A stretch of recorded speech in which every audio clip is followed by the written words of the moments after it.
Can you get great photos with a cheap lens?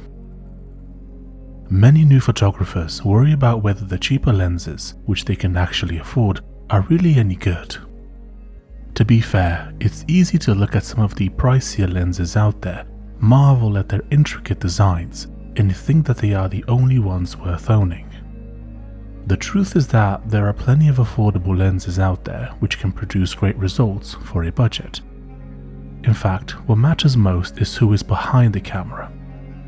A skilled photographer or videographer can do really cool things with a cheap lens, as they know how to pull every bit of performance out of them. Before we go into some affordable lenses and what they can do, if you want to get better at photography without spending any extra money, I've published an article about that on my website, link down below. Now, I'm going to show you 3 affordable lenses, and we're going to discuss what they're good for. Canon EF-S 18-55mm f3.5 to 5.6 IS STM. This is basically the Canon kit lens. It can do a little bit of everything, whilst not really excelling at anything in particular. You can zoom out to 18mm in order to capture wider shots, like street scenes or groups of people, and you can zoom it in to 55mm, which is handier for portraits, especially if you're using a camera body with a cropped sensor. What do I mean by this? Most affordable cameras have what is known as a cropped sensor. They're not full frame like the Canon R5 for example, but the sensor is smaller instead. This gives a magnifying effect. So, if you're zooming all the way in at 55mm on your lens, in the case of Canon crop sensor cameras, you have to multiply that number by 1.6 in order to get the true focal length. In the case of this length, that would be 55mm times 1.6 equals 88mm. The focal length of 88mm is close to 85mm, which is considered the most flattering focal length for portraits. It tends to give a more realistic image of what the person looks like, as opposed to photographing them at 18mm, which would distort their face somewhat, especially around the edges. What most people don't realize actually is that this lens is quite nifty for video as well. Since it has image stabilization, it allows you to film a smoother video, and that's fantastic, especially if you shoot a lot of B-roll like I do. In fact, the B-roll of this lens was shot on a Canon 77D with another 18-55mm kit lens. So if you know what you're doing, you can get some pretty cool footage. One of the bigger downsides of this lens is that it can only open up to f3.5 when zoomed all the way out and f5.6 when zoomed all the way in. This means that in low light situations, you'll be able to allow less light into the lens, which will force you to bump up the ISO and thus potentially get more noise in your footage. I've actually reviewed this lens to a greater extent on my channel, and you can find the video either down below or in the card that's just popped up in the upper right corner. By the way, if you're finding this video to be helpful, don't forget to leave a like, as it'll help with the algorithm and other people will be able to find this video as well. And now, let's jump to the next lens. Canon EF 50mm f1.4 USM. If you remember the formula from earlier, in order to calculate the true focal length of this lens on a cropped sensor body, we have to multiply 50mm by 1.6, which gives us 80mm. Again, this is close to that ideal 85mm for portraits, and in fact most people will use this lens specifically for that. Unlike the kit Canon lens, this beauty can open up to f1.4, which allows in a lot more light, allowing you to get cleaner shots in low light scenarios, and it also allows you to get some pretty cool bokeh. The focal length of this lens is also fixed. Unlike the one from earlier, which could be zoomed in from 18mm to 55mm, this one is fixed at 50mm. This can be both a good and a bad thing.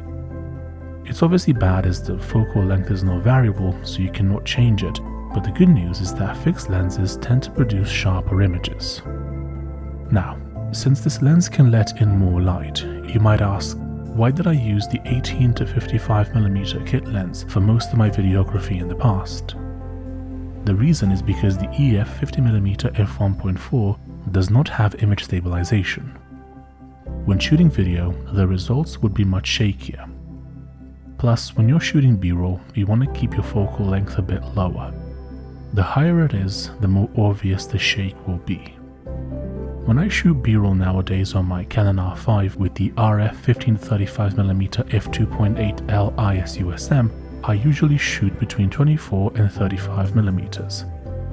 I obviously can't shoot any higher than 35mm on this lens, but the higher you go, the more obvious the shake, and I don't shoot lower than 24mm as the built-in image stabilization in the camera can cause some weird distortion to the edges of the frame below 20mm. Keeping it between 24 and 35mm ensures that the distortion is not visible, whilst ensuring that any shake that might be present is also not noticeable. By the way, since the R5 is a full-frame camera, no maths is needed. The lens name assumes you're using a full-frame camera, so the focal length is whatever it says at the top of the lens. I've also reviewed both these lenses on my channel, so if you're interested, there's a link down below, or check out the cards in the top right corner. Canon EF-75-300mm f4 to 5.6 Mark III. We've covered a kit lens with a variable focal length and a fixed 50mm lens. Now it's time to cover a tele lens. As you can see from the name of the lens, it can zoom in from 75mm all the way to 300. If we applied the maths we learned earlier, on a cropped sensor body, this is equivalent to 120 to 480mm. In fact, when I was doing a test shoot for this lens, I had to stand comically far away from the model in order to shoot zoomed all the way in. By the way, the reason why I keep doing the maths is because I'm assuming you'll be using these lenses on a cropped sensor body, which is typically more affordable. Now, a lens like this would typically be used for wildlife, such as photographing birds or other animals, as it allows you to keep your distance. I personally quite like it for portraits as well, and I've done a couple of photo shoots with this exact lens. Some people will say that they don't really like this lens, but given how affordable it is clearly intended as a budget lens, so one can't have the same expectations from it as they would have from a much more expensive tele lens. One of its uses is the variable aperture, opening up to only f4 when zoomed all the way out, and f5.6 when zoomed all the way in. If you're shooting in a low light environment, you might struggle a bit, especially if you're shooting wildlife and your shutter speed is set quite fast in order to freeze movement. In that scenario, all you could really do is bump up your ISO, which can introduce noise into the image. Another issue is actually inherent to the tele lenses, and that is that it can be tricky to use handheld, even if just doing portraits. When zoomed all the way in, standing far away, you might actually struggle to even get the model in frame. Doing video is also quite challenging, as the footage will inevitably look shaky. A tripod would obviously solve this problem, but bear in mind that this issue exists. I've also reviewed this lens more in depth on my channel. Same deal, link down below or card in the top right. So, in conclusion, when used properly, even budget lenses can achieve some really cool shots. Do you have any questions? Feel free to leave a comment down below and I'll do my best to get back to you. If you'd like to purchase any of the items I've mentioned in this video or see how much they cost in your country, I have a link down below where you can view them. Thank you for listening. Don't forget to leave a like, subscribe and hit that bell, and I'll see you in the next one. Bye bye.